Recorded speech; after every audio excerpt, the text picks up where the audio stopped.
Good afternoon. My name is George Burpee. I am a rising senior here at Clemson University in the food science program with an emphasis in human nutrition and dietetics. A quick word about my background. I have been around food for a long time. I've worked at a bakery for just under 2 years. I've worked in the service industry at several jobs, as well as in the kitchen at Baptist Easley Hospital in nearby Easley, South Carolina. I love food. I truly do. I really enjoy cooking food, but mostly I love to eat food. That is probably my biggest passion. I came to Clemson University as a food science major for this program to begin my journey towards becoming a registered dietitian. Most people do not truly understand what a registered dietitian is or really what a food science major does. A lot of people ask me, oh, you're going to become a chef. That's not the case at all. Now, some people may choose to become chefs, but that is not what this major is built around. This major is built around creating food and nutrition professionals. So we have a intense training with food. You actually get a chemistry minor with the program, so it's a good bit of science, a good bit of lab work. We are medical professionals, but we do not diagnose diseases. We do not tell patients what they have wrong with them unless it goes back to their diet. Just as a doctor would not prescribe a diet, a dietitian would never prescribe any sort of medicine. We really focus on treatment with diet.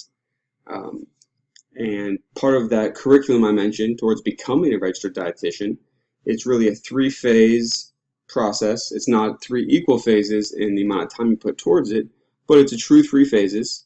The first you'll see is the didactic program of dietetics. That is what I'm enrolled in. That is what Clemson offers. Clemson is one of 200 programs across the nation that offer this. And what that really means is the AND, the Association of Nutrition and Dietetics, has deemed the curriculum here at Clemson worthy of pursuing phase two, or it deems whatever university you attend, it deems them worthy. You learn enough in those 4 years to pursue a dietetic internship. And a dietetic internship is something you apply to. It is not nearly as competitive as a residency out of medical school, but it is the same software.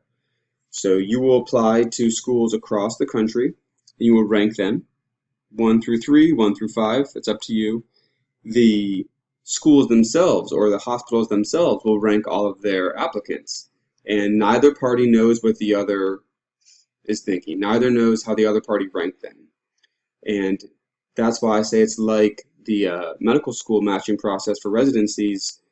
You only get one match. You don't get to get accepted like you do into college for multiple universities, then you select one.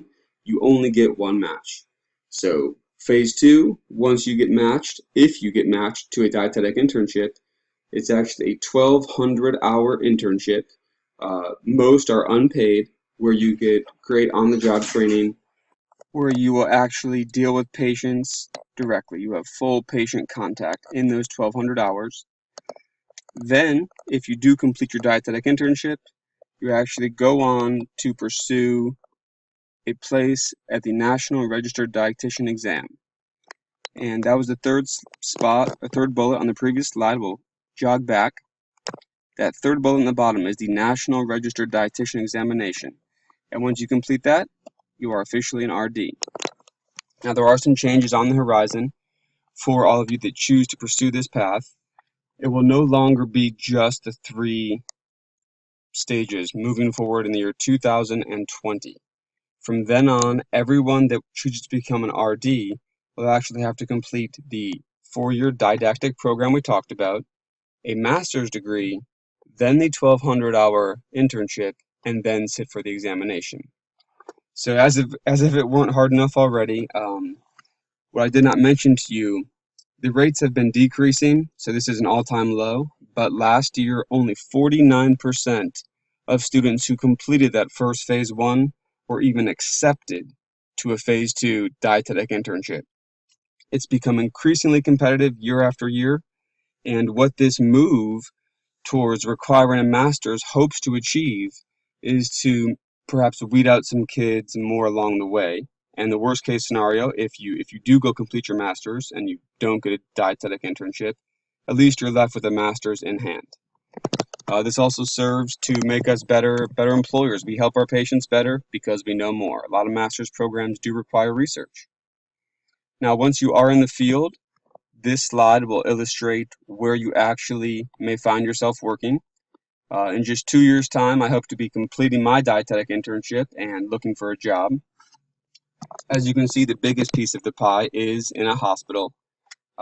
One of the dietetic internships that I'm applying to is actually called Miami Valley Memorial Hospital. It's a very, very small program, but one of the perks is if you complete your training there with them, they usually go on and hire you. So that is the biggest niche. That's certainly what I'm looking to pursue. You also have fields growing in the sports nutrition market.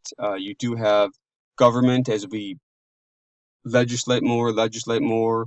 You have more things locally. Speaking of locally, schools, every school usually has an RD. The yellow piece of the pie may be a little bit vague to everyone. The practitioner's offices, that's just a doctor or a physician's assistant. That's what a practitioner's office would be. Nursing home speaks for itself, and that's actually an area that needs more and more attention. It's really sad. It's easy for us as young people to look at the elderly and just dismiss them as unimportant. But one day we will all be there, and so I really hope to make an impact at some point in my career in improving the conditions that the elderly live in. Another easy to read graphic. The red bars, all occupations and the projected job growth over the next 10 years. All jobs in the United States, despite the recession we've been in, despite what you may have heard, there is an expected 11% increase in jobs over the next decade across the board. Those in the health field can expect a 20% increase in the number of jobs, and RD is just a nick above that. That's actually 21% increase in jobs expected. Again, to wrap things up, registered dietitians are a growing field. We are medical professionals that focus on nutrition and dietetics. You go through rigorous training for several years to get that. We are not doctors by any means. Our focus is on how do we cure problems, how do we fix problems with food. If you love food, you should really consider this because it's a very secure job. You have great benefits. All 50 states have positions for RDs. Everywhere has schools and hospitals. I really would encourage you to take a look at it. Hope you have a great day. Thanks for listening.